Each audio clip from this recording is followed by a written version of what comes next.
Hi, and welcome. You're listening to the X22 Report. My name is Dave, and this is episode 1714A, and today's date is November 12th, 2018, and the title of the episode is, Let the Economic Collapse Proceed, Central Banks Begin to Panic. Now, before we get started, I wanted to talk about gold. Gold has been sought after, valuable, and highly regarded for thousands of years. Gold is still considered one of the safest investments on earth. Because of this stability, the IRS lets you use gold as part of your IRA or 401k rollover. Noble Gold are specialists in this type of product and have helped thousands of folks just like you to save for a happy and comfy retirement. If you would like to join them in that, call 877-646-5347 now and talk to the experts about how to get your gold IRA started, or go to noblegoldinvestments.com and start your investment in gold today. Let's get into the economic collapse financial news. Now, what we're seeing right now is the complete destruction of the economy. The central banks, they are panicking. Each central bank is doing something completely different than the other. Where before, they were all kind of working together, but now it seems like they are not. We'll get into that in just a minute. But when we look at the economy, we've been talking about this for a very long time, and it all starts with housing. Because housing is where the middle class keeps a lot of their wealth. They invest in their home. They keep their home for a very long time. At the end, they hope that it appreciates. They sell it, and this is a large portion of their wealth. When the housing market falls apart and prices come down, the middle class loses their wealth. Yes, wealthy people do. The lower middle class does. But the majority of the country, they lose a lot of their wealth. Why do you think the central banks, when they started to pump up these bubbles, why do you think they did it in the housing market? Because they knew that people would feel comfortable and they would hopefully go out and spend money or take out equity lines of credit and use this in the retail market. They were hoping they would have a repeat leading up to 2008, 2009 before everything fell apart. But guess what? The American people, they were tapped out. They had nothing to give anymore. And a lot of people couldn't afford the homes. A lot of people lost their homes.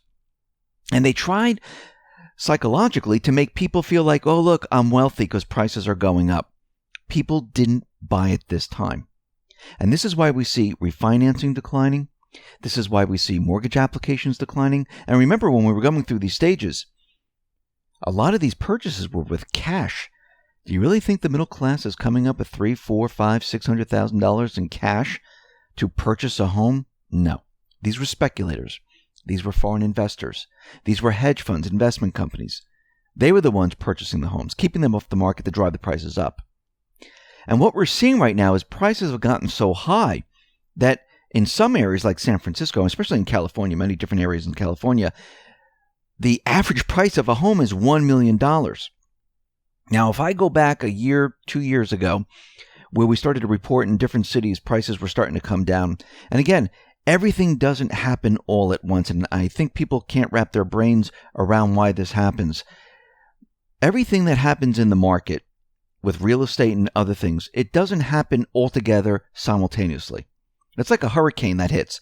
It hits Florida, moves up then to Georgia, then moves up to South Carolina. So everyone gets hit at a different point in time. Same thing with housing as it declines. You'll see it in the outskirts, and you'll see the prices come down, and you'll see the real estate market stall. And then it hits another area, then bigger cities, especially where there's speculators. Some of the other areas where the central bank has pumped up the bubbles, those sometimes are the last areas where they are hit. So a lot of people don't see it coming. But what we're seeing now is that the entire economic system, and I'm talking about the housing system right now, which is going to lead into other things, it's starting to fall apart. Now, we've seen new homes, existing homes, D.R. Horton, all reporting that we have problems headed our way. This was before the Fed started to raise the rates, but as the Fed is raising rates, it just accelerates the process. Now, what we're seeing is that existing home sales right now, the data retreated in September, dropping to the lowest level in nearly 3 years. With the Fed raising rates, what is happening right now? Well, we're starting to see housing prices plummet across the country. Now, there was an analysis from Go Banking Rates, and they published a new report that shows home prices across the country are now plummeting. They're looking at all different cities. Arlington, Virginia. March 2017, the price of an average home, median list price home, was $679,000. Today, March 2018, $645,000, dropped by $34,000. Santa Rosa, California, $579,000 in 2017, now $550,000, dropped $29,000. South Carolina, $277,000 last March 2017, March 2018, $260,000. Fast forward to August of 2018, September of 2018, November of 2018, multiply these numbers by 2. Honolulu, March 2017, $650,000. March 2018, $639,000, dropped by $11,000. Now it's dropping by $22,000. And the list goes on and on and on to every single area.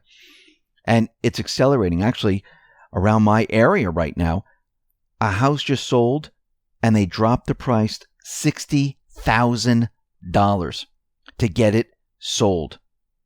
And what's happening is a lot of people aren't realizing that the market is turning down. A lot of people are going to be chasing the market, and they're going to continually drop the prices. And buyers, they're being pushed out of the market.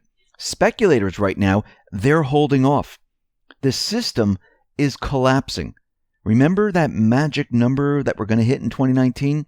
We're already starting to see the problems. We're already starting to see the system come down. Go back to 2006, going into 2000, then 2008. You see the same exact pattern. Remember when the people in California just walked out of their house when rates went up?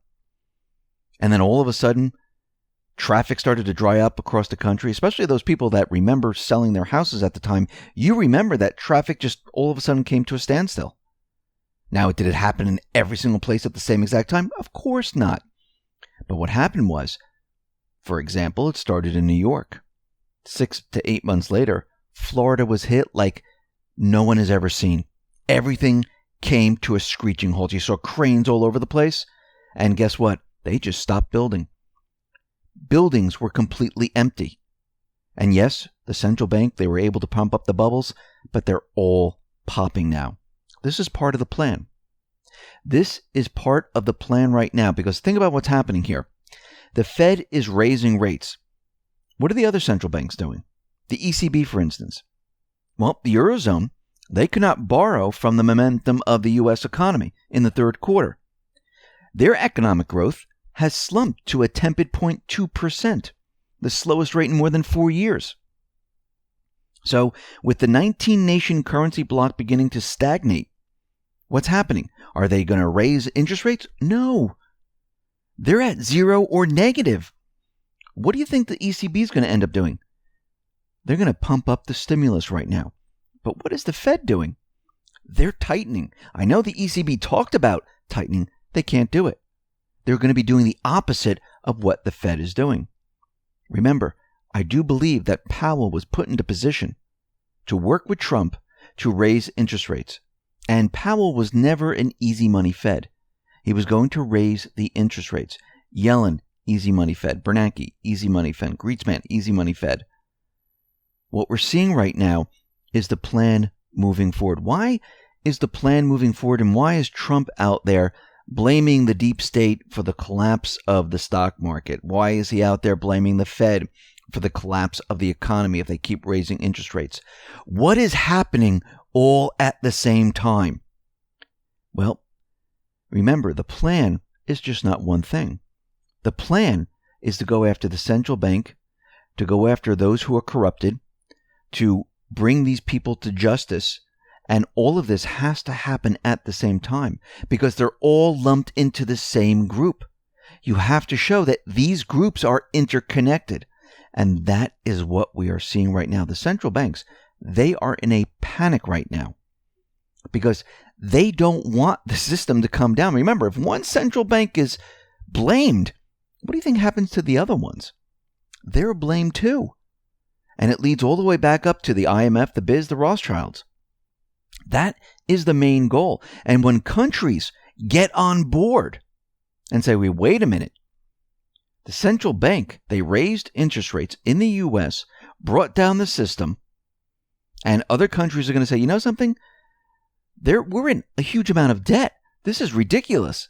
Yes, let's blame the central bank. And if you can get China, if you can get Russia, which I do believe they're all part of the plan, you get the U.S., the three big countries, all blaming the central bank, guess what happens to the other countries? Germany, France, and the rest. Remember, Merkel is stepping down. Macron, I don't think he's that far behind. His popularity is plummeting. And I think what's going to happen here is we're going to see this huge shift. We're already starting to see it. Yes, it's slow, but it's shifting right now. And boy, it's going to shift quite a bit as the plan goes into overdrive. So, what does this mean for everyone? This means we're heading into a transitionary period where we'll be coming out and off of the central bank system. Remember, the currency that they create, this is not the people's money. This is not what the founding fathers envisioned when they were breaking away from the UK. They weren't envisioning this. They were envisioning something completely different where the people had control over their government. The people were the power. That's why it says we the people. The people had the power to create their own currency without interest attached. Because that's the power of the people. And when you sell that off and you give that power to some other group, well, the people sit there without power. The people need to take the power back. And what that means is that we need to go through a transitionary period of getting off a central bank system, moving on to a people system. Now, we've been entrenched in this central bank system for such a long time. People don't know any different. They don't know anything else. We've been brainwashed to think that debt is good. More debt you have, the better you are. Actually, it helps your credit scores. It's all backwards. And people are not going to know what to do. But you need to get prepared. You need to get ready. You need to have gold and silver, cryptocurrencies, food, supplies.